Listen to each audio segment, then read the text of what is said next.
So hi everyone, thank you so much for tuning in. Normally we'd wait a few more moments to give everyone time to log on, but since this webinar is a short and sweet 30 minutes, we're gonna go ahead and jump on in. Please be mindful that this webinar is being recorded and will be uploaded online. So, Indra, would you like to start us off by introducing yourself and sharing a bit about what you do at NAPW? Sure. I am Indra Lusero. I am a licensed attorney in Colorado, and I'm a staff attorney at National Advocates for Pregnant Women. One of my specialties at National Advocates for Pregnant Women, and in general, is birth justice. So a look at how the law specifically impacts pregnant people who carry their pregnancies to term. Of course, learning about that has also required that I learn the law as it relates to abortion. They're interestingly connected, as we'll see this evening. I'm also the founder of the Birth Rights Bar Association, which is a legal organization for lawyers and advocates who are specifically interested in childbirth and the law. Awesome. Thank you so much, Indra. And just a little introduction about me. My name is Kendall Benson. I'm a graduate of Columbia University School of Social Work and the organizer at NAPW. I have the privilege of working collaboratively with grassroots leaders and allies to execute events and direct actions that serve to not only educate the public and activists about NAPW issues, but also ignite change. And a little background on NAPW. So the National Advocates for Pregnant Women is a nonprofit organization that works to combine legal advocacy, public education, and organizing to ensure no one is locked up or denied their rights because they have the capacity for pregnancy, they are pregnant, or because of any outcome of pregnancy, including abortion, miscarriage, stillbirth, and birth. So one big message we want to get across at NAPW is that there is no point in pregnancy in which people lose their rights. And yet, all over the world, people often experience mistreatment and violations of their rights. And that happens a lot during pregnancy, whether they experience a pregnancy loss, seek to have an abortion, or continue to birth. And so today, Indra and I will be addressing the question, how is COVID-19 impacting abortion access and hospital births in the US? And we're really excited that you all have tuned in today. I'm about to hand it over to Indra, but before I do, I wanted to give a shout out to all of NAPW's student organizers. They came up with today's topic and are working hard to shape NAPW's student series, where we work to break down these big reproductive rights and topics and issues into bite-sized webinars. So we want this time to be as interactive as possible. So if you have a question or questions, please post them in the Q&A section at the bottom of your screen. Keep in mind the Q&A section is different from the chat, which you all are doing great introducing yourself. Please continue to do that. You also have the opportunity to give a thumbs up to other people's questions if you also want to hear the answer to that question. So if you're like, that's a good question, like let's really listen to that, give it a thumbs up. So by giving a thumbs up to other people's questions, you can help us decide which questions to answer during the webinar. I'll be fielding the questions to Indra and posing them. If you are just now joining us, again, please feel free to use the chat box to introduce yourself and let us know where you are tuning in from. We had over 100 people register from 40 schools, 13 states, 1 district, and an attendee from the UK, so it's certainly a full house. With all that said, I think we're ready to get started. Indra, what do we need to know? Well, I'd like to start off by providing some, big picture key ideas that I think folks need to know in order to understand where these abortion restrictions are coming from and where the impact on birth is coming from in this moment. So I'm just going to share my screen here to provide you with a couple images that I think will help lock in these concepts.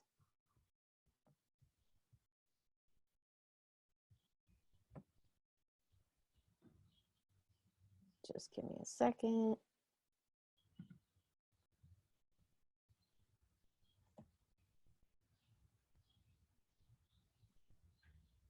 Okay.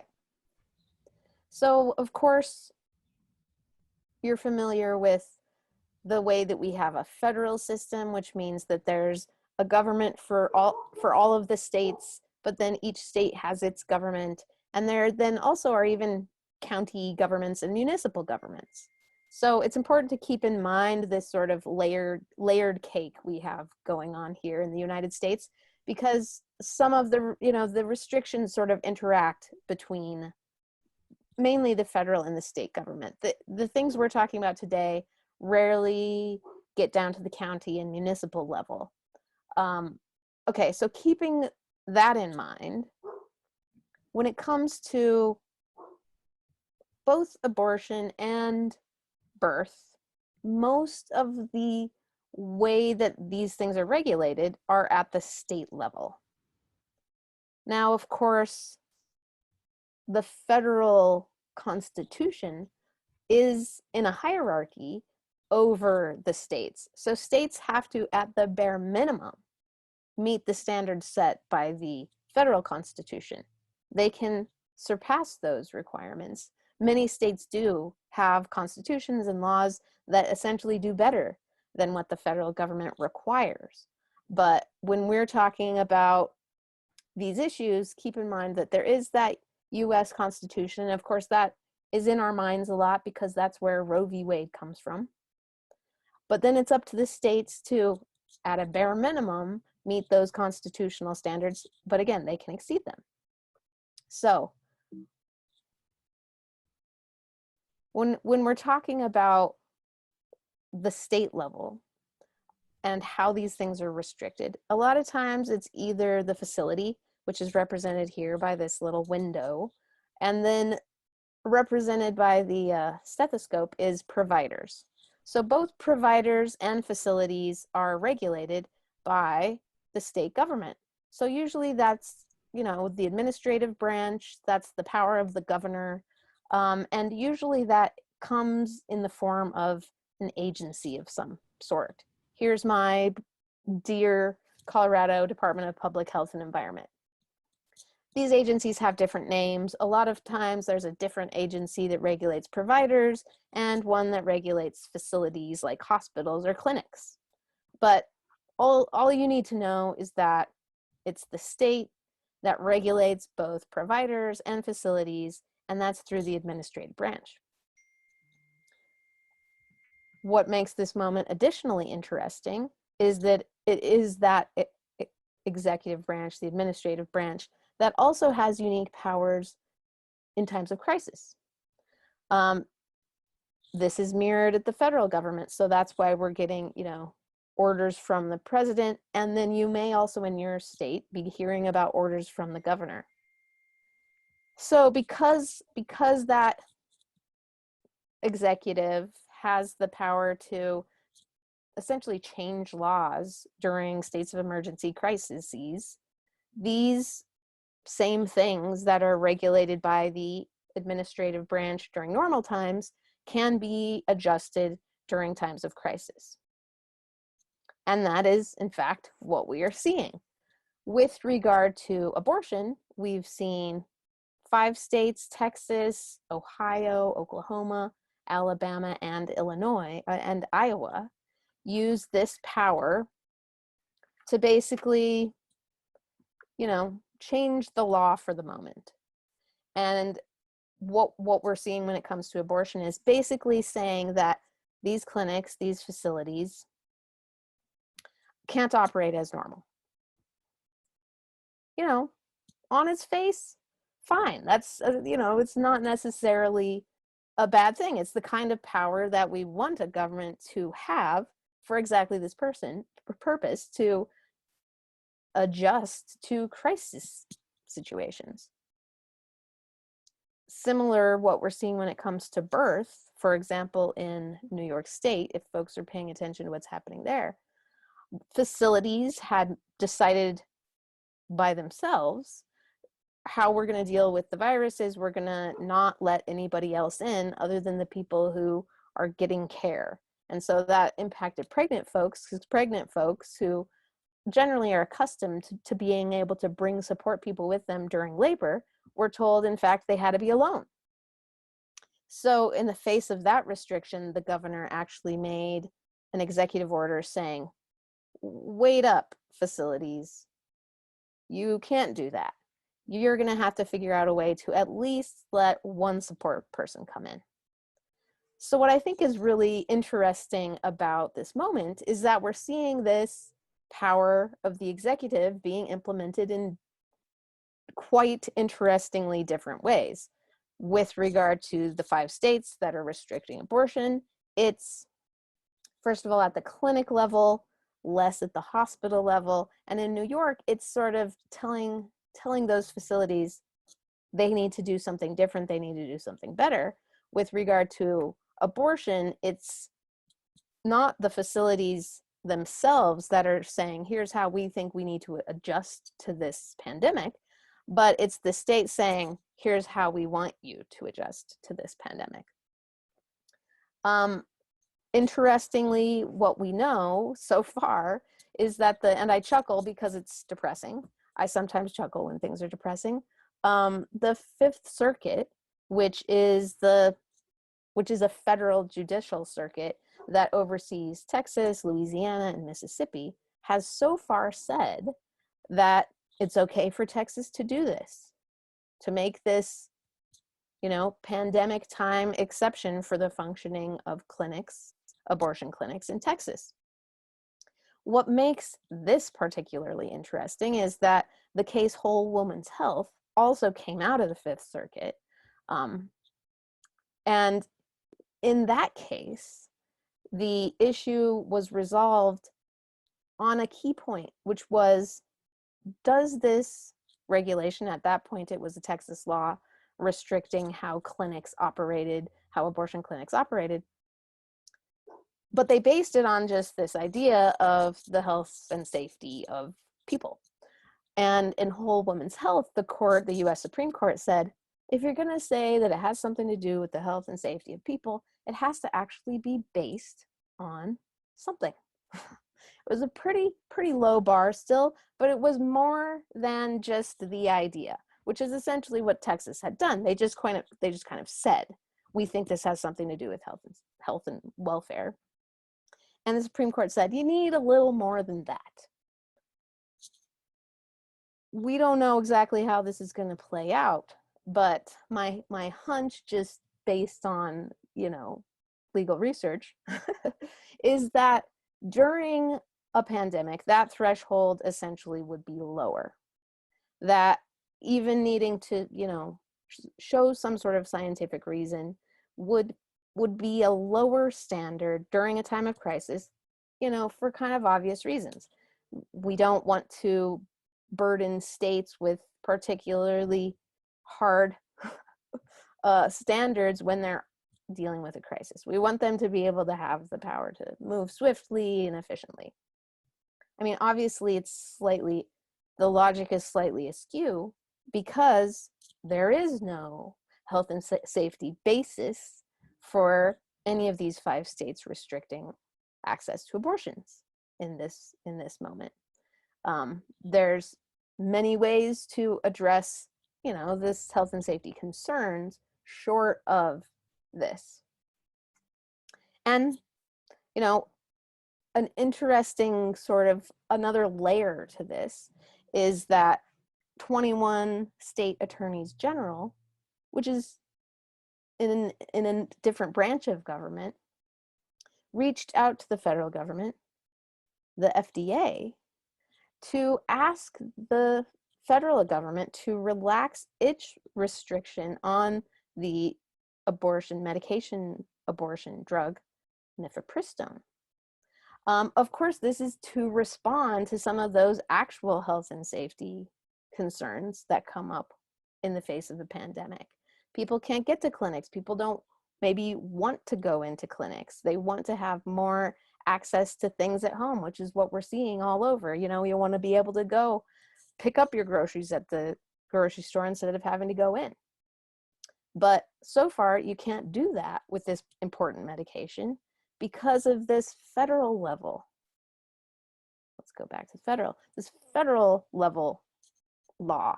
It's one of those, there's a handful of things, and regulating the safety of our food and our medicines has been a job delegated to the federal government for reasons that we can understand. You know, if you have eggs made in California and they're contaminated and the California governor doesn't do anything about it, but those eggs are being sold in Arizona, Arizona might be like, hey, that's not cool. I want these eggs regulated. And so, you know, it was worked out that that would be a good job for the federal government. Of course, in this moment, in this kind of context, especially when it's politicized as it is, that can mean that people don't have access to things that they actually need. And that would be good for the health and welfare of society. I mean, one of the things that I love about this area is the way that pregnancy is time bounded. It can't be put on pause.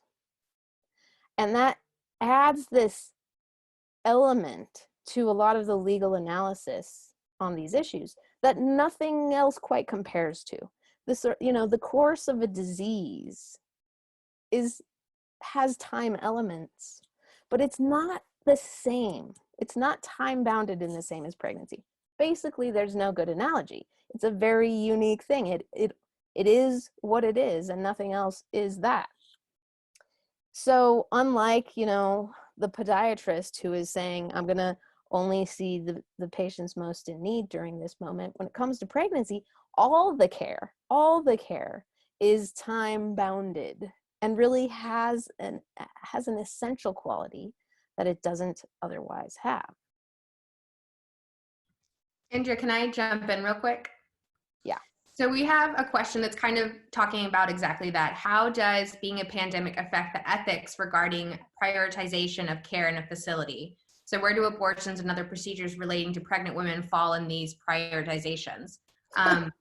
So, you know, you're saying, is that something that's regulated on the state and federal level? And we're talking about that. Are these considered strictly local medical decisions? We're seeing it's federal and it's state.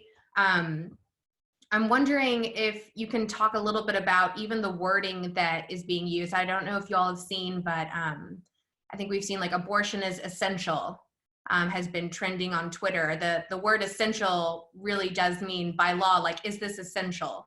And that right now during the pandemic, we're only allowed to have essential procedures because we need this personal protective equipment, these PPEs. And people are arguing, so we can't offer abortions because it will take up PPEs. But is that always true? Or does that not make sense? Or is abortion essential, period? So many questions. Well, I guarantee you it does not make sense. I mean, that's one of the things that I have learned in this field is that it's just rife with illogic. Because reproduction is politicized. It has been. A lot of these laws were built not on the basis of what's really good for pregnant people, but on the basis of who is fighting whom for what. A lot of times, men fighting to be in charge and fighting over who would control reproduction, and the moral concepts surrounding reproduction. So one of the things I've learned is that, especially when it comes to reproduction, if something is highly regulated, it probably doesn't mean it's highly risky or highly problematic, but it definitely means that it's highly political. So we're going to see that, yeah, the word essential is politicized when it comes to this issue in ways that do not track science or logic in any way. So I have another question here that's kind of a more positive question. Some states are using the pandemic as an opportunity to further restrict people's reproductive power, as we've been talking about, but are there any more positive instances where states are actually loosening regulations and restrictions? Cool. I mean, that gives me a chance to talk a little more about the birth component of this. So let me just go back here. So New York is another one of these states. The governor has said, with regard to how the agencies oversee providers, a lot of laws are being loosened and changed, essentially to get more help. And one of those has to do with midwives. Midwifery, just like all these issues we're talking about, has been something that's highly regulated, not because it's highly risky, but because it's highly politicized. So New York actually has a pretty mediocre midwifery law, and the level of integration of midwives in New York into the mainstream healthcare is pretty mediocre. And in the face of this pandemic, the governor has said, you know what, if you're a midwife licensed in another state, you are welcome to come into New York, and we won't prosecute you like we might normally for being unlicensed in New York. And what that means as a result is that some of the midwives, specifically home birth midwives, who have not been able to legally practice in New York, who actually as recently as last month have been charged with felony crimes for practicing in New York, can now practice in New York if they're licensed in another state. So, you know, that means if you're a New Jersey home birth midwife, if you're Pennsylvania home birth midwife, you could come into New York and help out during the time of this pandemic. And that's the kind of thing that I think many of us are optimistic will shift the dynamic, shift the conversation, the political conversation, even after this has passed. Awesome. Thank you so much for sharing at least, wouldn't that be nice? Wouldn't that be nice if after we move past this, there was just a systemic shift and an increase in midwifery and allowing people to have home births and be in charge of their births and their birth plans. One more question. I think we have time for one more question. It's from Alyssa, and it is, are there any past comparable health crises to look at for lessons learned on abortion and pregnancy policy changes, i.e. SARS or Zika? Or is the coronavirus pandemic and its implications for reproductive justice unprecedented? I think it's unprecedented in its scale.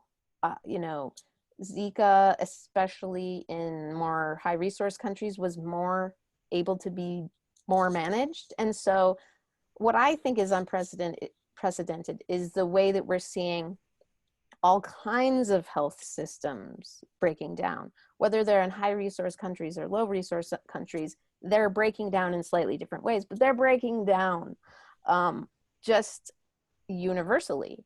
And when it comes to pregnant folks, what I'm seeing all over the world, and I was just on a phone call this morning with folks all over the world talking about this, pregnant folks were not, you know, on the list, were not really thought about, even when planning happened late. So it's happening now, which is already too late, and it would have been too late at the beginning of March. So yeah, you know, it's also unprecedented just in terms of the sheer numbers of humans at this moment in history. So the way that surges impact systems in terms of sheer volume is unprecedented.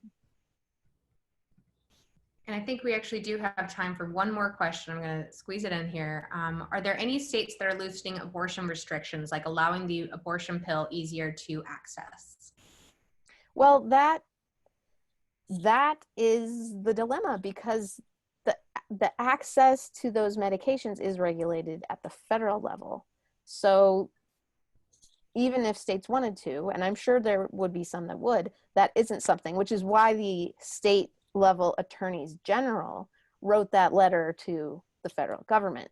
They want to be able to increase that access, and that, you know, that's not one of the powers that they have.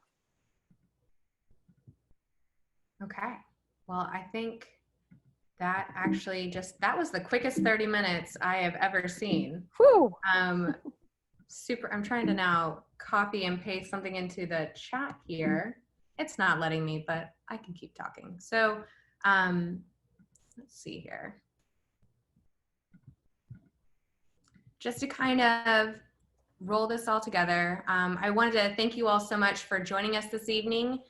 We have 3 calls to action today, and you can, I was going to say find them in the chat, but the chat is not working. So you will be able to see them in the email that gets sent to you after this webinar is over. The first is to sign our petition demanding doctors respect the rights of pregnant patients during all stages of pregnancy, labor, and delivery. It's this novel idea that we really hope catches on. The second is to subscribe to our monthly activist updates so you can stay in the know, and we promise not to spam you or share your contact information, and that link can also be found in the email that's going to be sent to you. And the third is to sign up for our next NAPW Student Series webinar, which is coming up in 2 weeks on April 23rd, same time, 7 to 7:30. It's just going to be a quick conversation again with Indra and I, fielding your questions, and it will also be focused on the current pandemic we are in. It's going to be COVID-19 and access to highly regulated medications.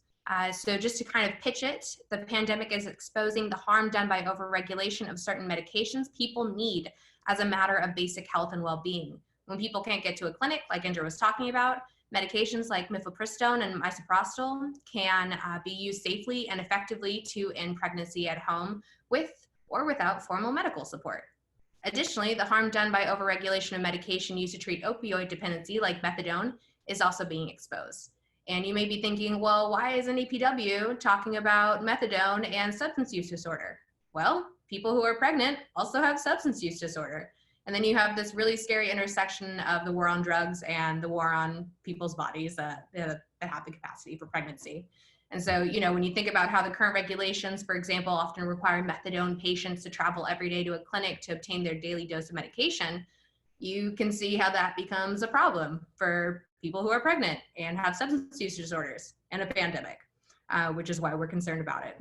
So we are asking you once again to join Indra, our staff attorney, and myself, the organizer from NAPW, as we discuss restrictions the FDA has made on medication abortion and medication-assisted treatment for substance use disorders. And a link to that webinar will also be sent in the email that's going to follow up. And that is all we have today. We look forward to seeing you all at our next NAPW Student Series webinar, and stay safe, everyone. Thank Thanks you. so much.